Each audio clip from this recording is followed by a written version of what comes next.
Yeah, nice job that. Hello, I'm Mr. Plumb. We are Plumb and Plumber, and it's another weekend. Get in, come on. Not long to a few glasses of gin. Right, so I have been up to something a little bit different.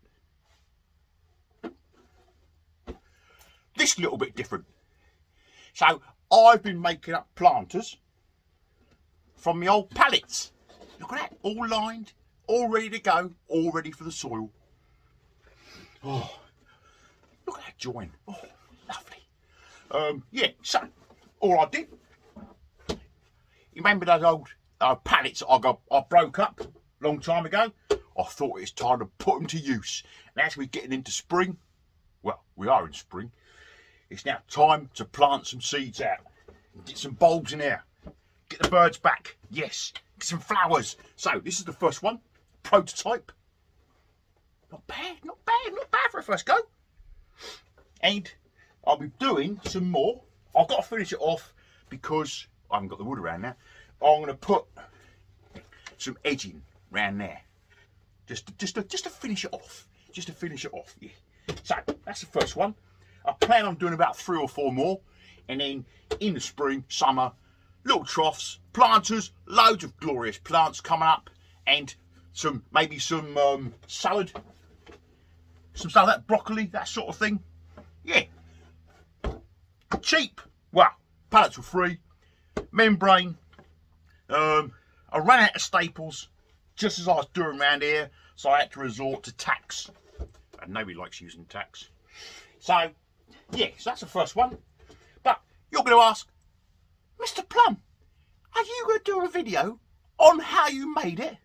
No, I am not. Us cabinet makers have a code. Because if we let everybody know how we do things, we wouldn't be cabinet makers, would we? We'd be unemployed. So, yeah, well, basically, it's your pallet.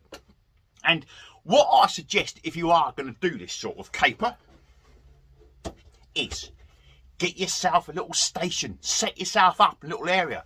I had my pillar drill, I had me mitre cutter, which is now clean, and I set up a little station because you've got to do lots of cuts. And what I'd also suggest is a drill.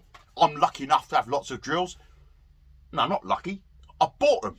So I had one for drilling the holes, one for doing the countersinks, and one for doing the screws. So drill, countersink, screw, drill, countersink, screw, drill, countersink, screw. Yes, and then you can knock it up in no time. But I do suggest a circular saw, not a hand saw, because you can whip this stuff up in seconds. So I'll bash this one out. I may put some legs on it, I don't know. So yeah, so that's basically what I've been doing. With regard to the cars, because I know you're asking, I'm building up my war chest. So I've got my brake cables, I've got my brake pipe, I've got my brake discs, I've got my brake shoes, I've got all my flaring kit, I've got lots of stuff coming for the Z3 in terms of torsion bar bushes, rear subframe bushes, all that control link bushes. There's more bushes in the bloody forest. So yeah, when they get here, I'll start building it all up, and in a few weeks' time or a month's time, I'll start on the Z3. Anyway, I'm Mr. Plumb. We are Plumb and Plumber, and I'll do things the way I do because I want to see plants back in my garden. And I'll see you on the next job.